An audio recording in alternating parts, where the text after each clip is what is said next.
everyone, welcome to episode 54 of the Geek podcast. And as always, thank you for taking the time out of your busy schedules to tune in. Now, this episode is going to be focusing in on the different ways that you can save time through automation. Now, it's a concept that is absolutely not new, but it's definitely something that people probably struggle with. They maybe don't have systems and procedures fully automated to realize how powerful this can be. So we're going to be diving into lots of different things that I personally do to try and manage with the enormous amount of online content that comes through on a daily basis through digital platforms such as Twitter and social networks, how I deal with over 200 emails on a daily basis, and a big part of that is all to do with this concept of automation. So you'll be surprised to know just how well-oiled you can make things happen for you on a daily basis so that you don't have to spend the tedious time and the tedious processes to try and do things that can be done for you. So there's really leveraged opportunities here so that you can leverage your time and gain back this precious asset, which is the by far and above most important thing that we can give. So hopefully the episode will point you in the right track to try and reclaim lost time for you on a daily basis in your teaching practice. And I look forward to sharing it with you and look forward to hearing the results and how you've been able to claim back some percentage of time or effort, or how you've been able to automate a task which used to be really tedious and time consuming. But if that does happen, feel free to let me know. I'd love to hear more. So let's dive into today's episode and look at how we can automate and save time. So let's face it, teaching is a really difficult job, very time intensive. There's so many things that we have to do just because, and there's probably no better explanation than just because you have to do it. And in many ways, we're doing all of these things on a daily basis that we get enjoyment from as well, and things that we just simply have to do to tick a box.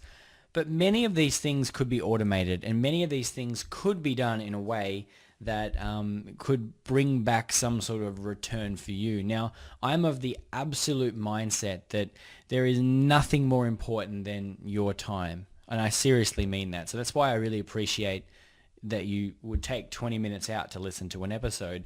But time is the ultimate asset. It's not money. Money isn't the ultimate asset. Time is. You're only got a fixed amount of time to impact a student, a fixed amount of time to be on the earth. This is the ultimate commodity. So I get really excited about technology when I can find a tool or a service or something which can bring some time back to me. Now, even if that's just a matter of 5 minutes, it really adds up. And over time, this sort of idea of automation can have enormous stake and impact in our day-to-day practice. And for many reasons, it's actually the entire reason why I am able to, deliver as many podcast episodes and blog posts and so on as I do and juggle everything else.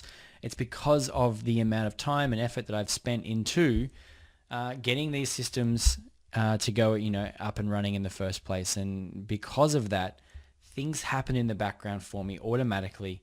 And it's a really powerful thing. So I'm going to take you through some of the more basic automations that I myself use on a daily basis and scale them out to some of the more complex automations. And I hope that you can take one thing that you do and automate it after listening to this post or listening to this podcast.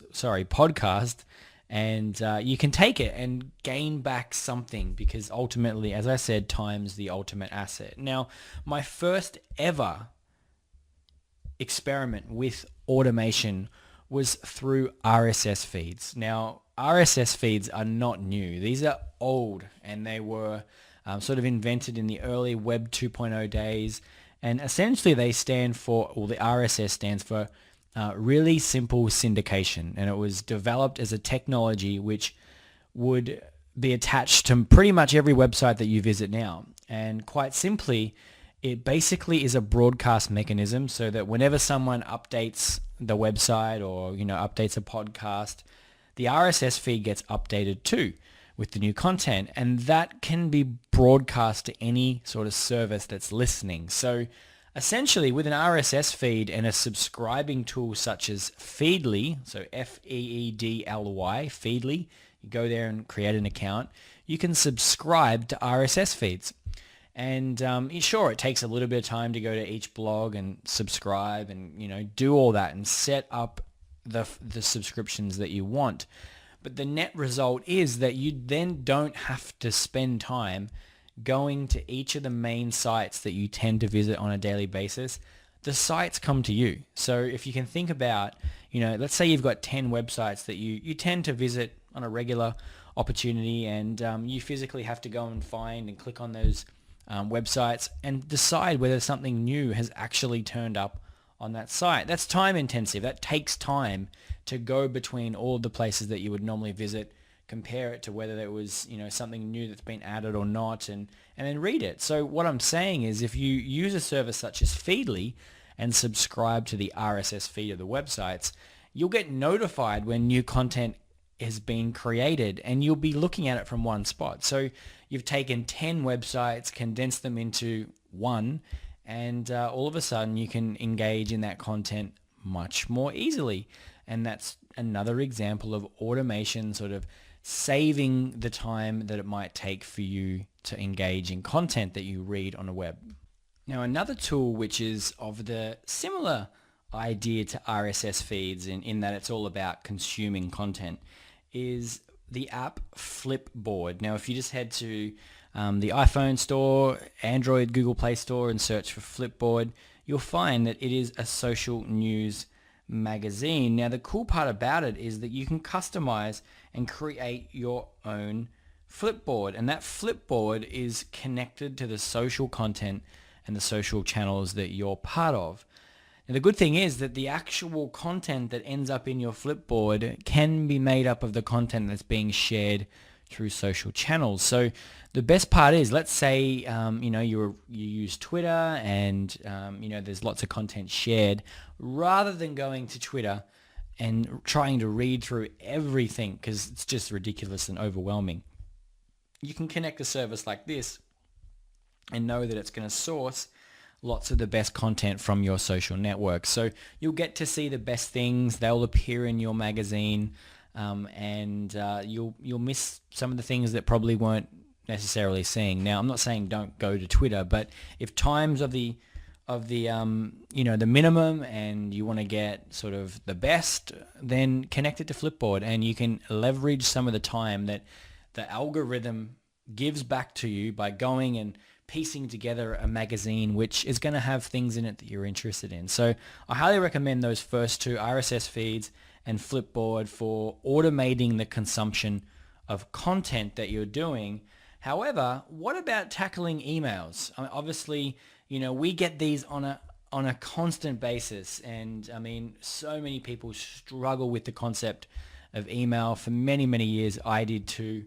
However, in the last 2 years, I have had a daily inbox zero, and what that means is that every day I finish the day with no emails in my inbox, and it's a tremendously empowering sort of situation to be in. It takes a fair bit of discipline initially to get to it, and I can tell you what, it does really improve productivity and so on. So, I mean, what are some of the tools that I use to assist, or have used in the past, to assist me with managing email? And to be honest, the very first tool that I ever sort of started to experiment with is the website Follow Up Then. Now, Follow Up Then is pretty incredible because what it does is it enables you to very easily send reminder emails to yourself. So let's say you get an email from your principal, and in it they say, I need to know something tomorrow. Please, get in touch with me tomorrow at the end of business, and I need to know the answer to this. So sure, you could just keep that email in your inbox and then mentally log and remember that you need to respond to a certain email at a certain time.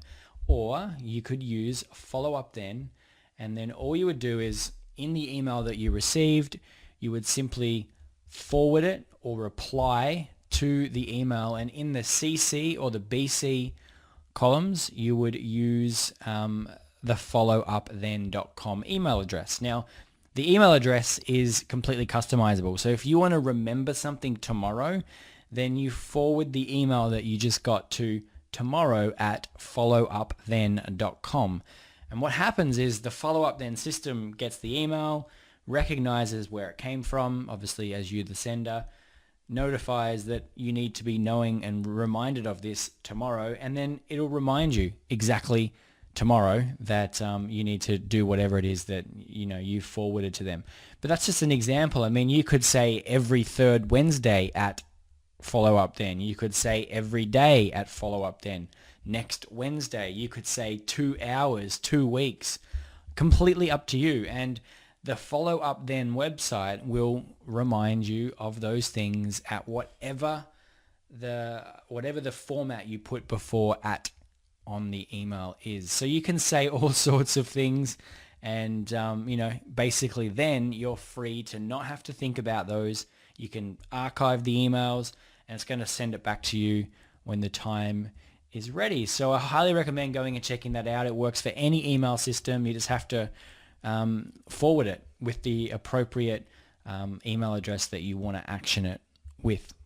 Now, another email tool that I recommend you go and check out is Boomerang. Now, Boomerang is pretty cool, but it only works if you're using Gmail. So if you're not using Gmail, then this is a good reason why you could switch. But basically, Boomerang lets you automate the sending of emails, and you can do that in advance. So let's say you want to send an email to a colleague and it's 11 o'clock at night, and you don't really want to send it then because it looks like you're up at 11 p.m. working when you should be relaxing. But I know that this does happen. And you'd like to send it to them at the start of business day the next day. Then you can send the email and schedule it to go at a specific time.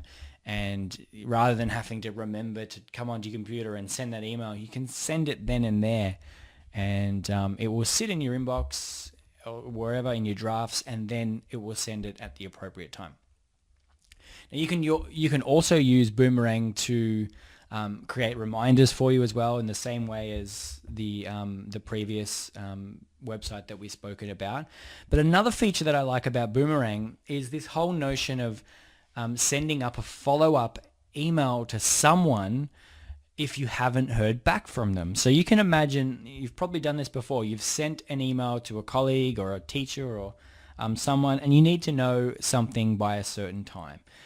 Well, sure, you mentally remember that and then respond to them, or you can use Boomerang and have it automatically send them an email reminder within a given time frame. So this basically ensures that messages don't slip through, and you forget to follow up with people who you need to follow up with. So really amazing stuff. Highly recommend it, particularly if you're using Gmail or a Google Apps School. Then you're going to find these little Boomerang extension quite powerful.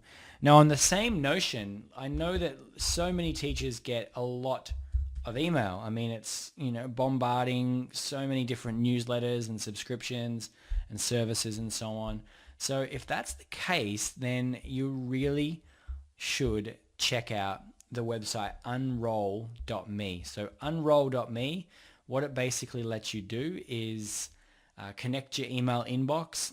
You can then have a look at all of the different subscription services that you subscribe to. So for example, if you get emails from me, that would count. That would come up in your email inbox, and any other services. So whether it's Groupon or companies that send you details and so on. And basically what you then do is it'll present the list to you. You just, with one click, you can unsubscribe. And of those things that you want to stay subscribed to, you can choose to roll them together. And what that means is that all of the emails that come through that fit the description that are subscription based or whatever, they can get combined into one email for you and presented to you at a given time frame. So rather than being bombarded with emails on a regular basis, Unroll.me will combine the emails that you want and send them at the appropriate time when you would like it. So if you want all of your emails for the week put into a weekly digest and they're all coming from different people, then you can do that.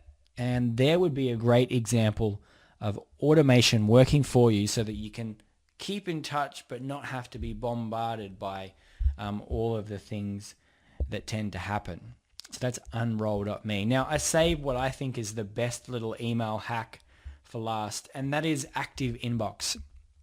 Active Inbox is the absolute reason why I personally are able to achieve inbox zero on a daily basis. And what it basically does is it attaches to Gmail so that you install it, and it gives you a few options. So every time you get an email address, you get a few options of how you respond to that email. So it'll say action or waiting on, and you mark the email as either an action item or a waiting on item, and you say the date that you would require those things in, and then it basically removes it from your inbox, and it'll only bring back those specific things and say whether you need to act on them or whether you're waiting on it on the days in which you require them. So if I get an email from someone and I need an answer by a certain time, I can say waiting on and put a date for that particular email, and it'll disappear out of my inbox, and then on the date it'll pop up into the waiting on section, and I can be reminded of, oh, that's right, I needed that then. It's just all about removing this mental burden that we have of trying to remember 6 million things, and emails being the biggest culprit. And because of that, I've been able to sort of really take it to the next level with having a free inbox, and because of automation. All I have to do is one thing, say whether it's an action item or a waiting on item, and then the system will automate the process of reminding me to do that.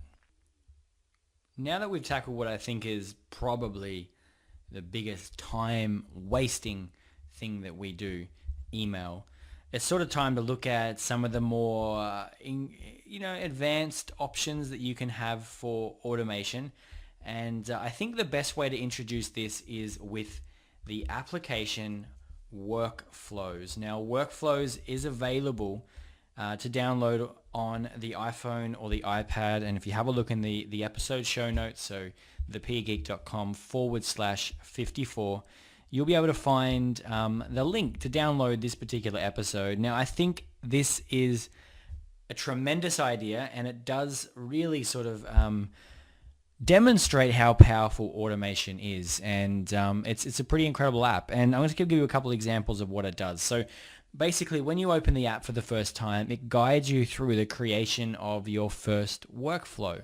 Now, a workflow is a series of things or steps that you would normally do in the on your device, so the iPhone, that enable you to make that thing one click, you might say. So an example could be, let's say you take a picture of whatever it may be, and you always end up emailing that to the same specific person, or you take a picture and send it to your friend or your mother or spouse via a message. So you can automate these particular actions, and that's just one example, by creating workflows inside of the app. So very, very simply, you create a new workflow and you pick whether you want it to take place based on an action or based on a specific time.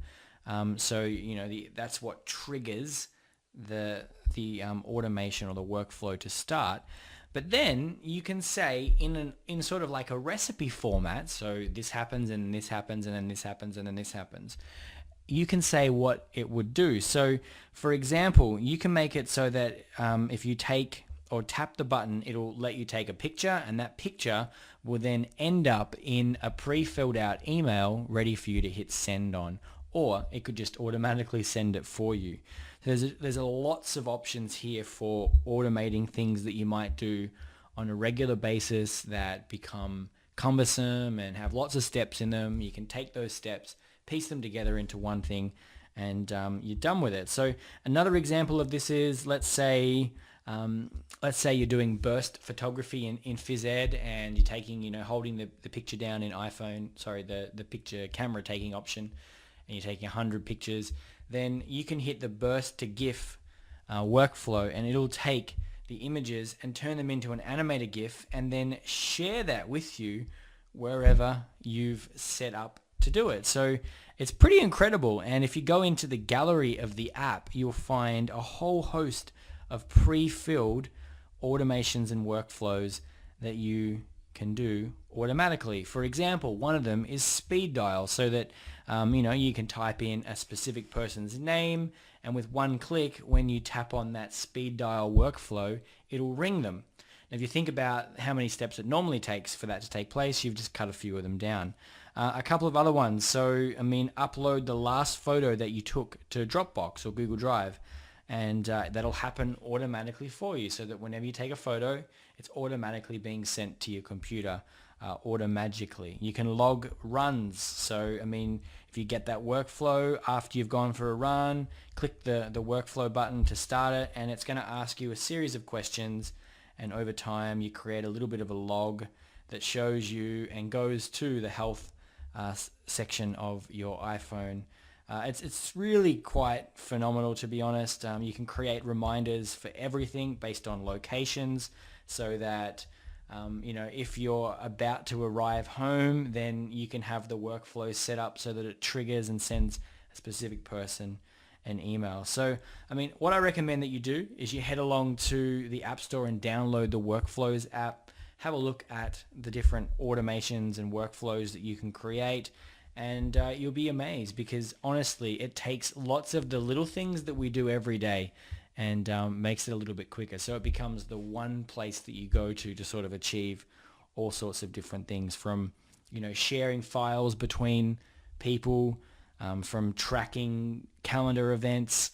One of the other ones that I've experimented and played with is being able to take a picture of a receipt that you've just used or just paid for, and having it automatically turn into a PDF and email the receipt with details to the person who might be reimbursing you for those expenses that you've made. So highly recommend the Workflows app, and to be perfectly honest, you're only really limited by your imagination with these. So chunking together a few things is going to result in some pretty powerful stuff for you. So that's Workflows on the iPhone.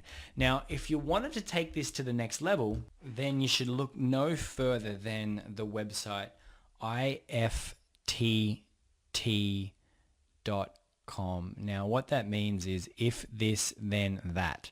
So with that particular website, it makes it really easy to connect a whole host of services that you use together and automate them. So in the same way that we use the Workflow app on the iPhone and the iPad, and we just spoke about some things that you can automate just on your phone, IFTTT makes it possible for you to do this on a whole new scale. And the way it does it is by these things called recipes. Now, recipes are the best analogy, I think, to explain how these things work, because they're procedural. But IFTT is really easy to use, and you simply head along to the website, and it'll guide you through the creation of your first recipes. And as a teacher, I've found these to be tremendously useful for lots of different things that I've done. So with IFTTT, you can connect time to an SMS message, for example. So you can create a recipe so that on a specific day and at a specific time, it can send you an SMS message or an email or whatever else you want to add as the action that it needs to do.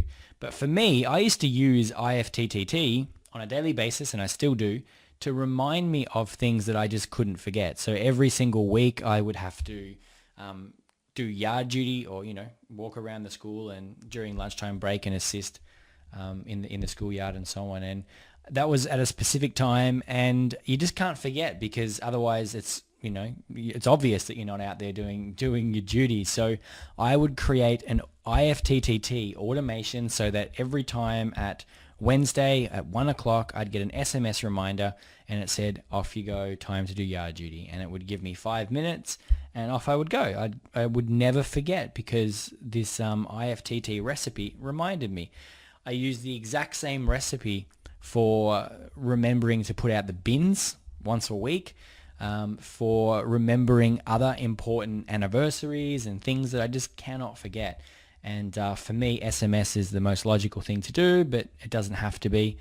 You can create, you could have it so that when a specific time arises, that it emails you, or you could have it send a tweet, or whatever you wanted, you can connect it to make it happen. Now, this is all possible via IFTTT.com. In the show notes, I'll have a link to over 100 different recipes that you can, with one click, install and start using for yourself. It's pretty crazy in terms of what you can do. I know for sure that there are teachers using IFTTT to help them remember things that they come across on the internet. So I mentioned this earlier on in the episode, but let's say you're scanning through a Twitter feed and you see something that's really useful. You can favorite the tweet. You can do that with one click.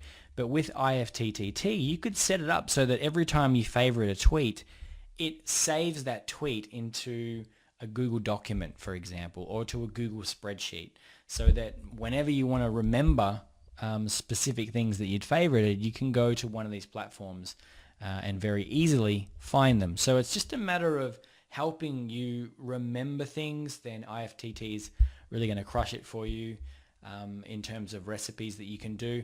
I personally have a recipe set up so that every time I take an Instagram photo, it saves that photo to Dropbox. And I use that as sort of like my own backup of the different things that I do. You can have it set up so that if a file gets added to Google Drive, then it automatically gets synced and added to Dropbox. The limitations are really endless.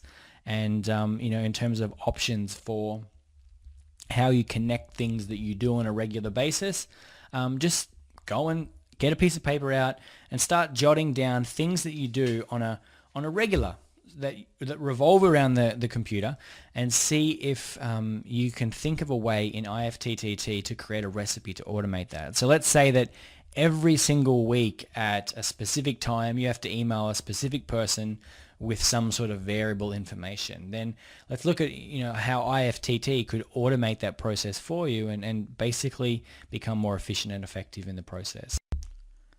And that brings us to the end of today's episode, exploring how you can save time through automation. And I really want to re-emphasize the point I made at the start about time being the ultimate commodity that we have. Once we get rid of it, we can't get it back. We are unable to get it back. So have a serious think about things that you're doing on a daily basis that have to be done, that maybe you just do because you enjoy, that you don't enjoy it and you just have to get it done. And see if you can use any of the things that we've spoken about here today to give you back a little bit of time. These things do add up, they do scale, and if you can find a way to save a minute, then you should absolutely look at how you can do it. Because if it's a minute spent in a different fashion, which means that you have to you can spend a bit more time with those students, or it means that you can get home a little bit earlier to your family, then that should be the goal. It absolutely should be. And technology should be our slave. We should be its master. And this sort of stuff is exactly what technology is born to do. So go and check it out, whether it's controlling your email or whether it's setting up some automations. I challenge you to do it and get in contact with me if you're able to automate something that you used to do on a daily basis that was mundane and just driving you insane. Now, that's all for today. If you would like the notes and resources and information from today's episode, head along to thepeergeek.com/54, and you'll be able to also download a full episode transcript. All right, we'll see you next time.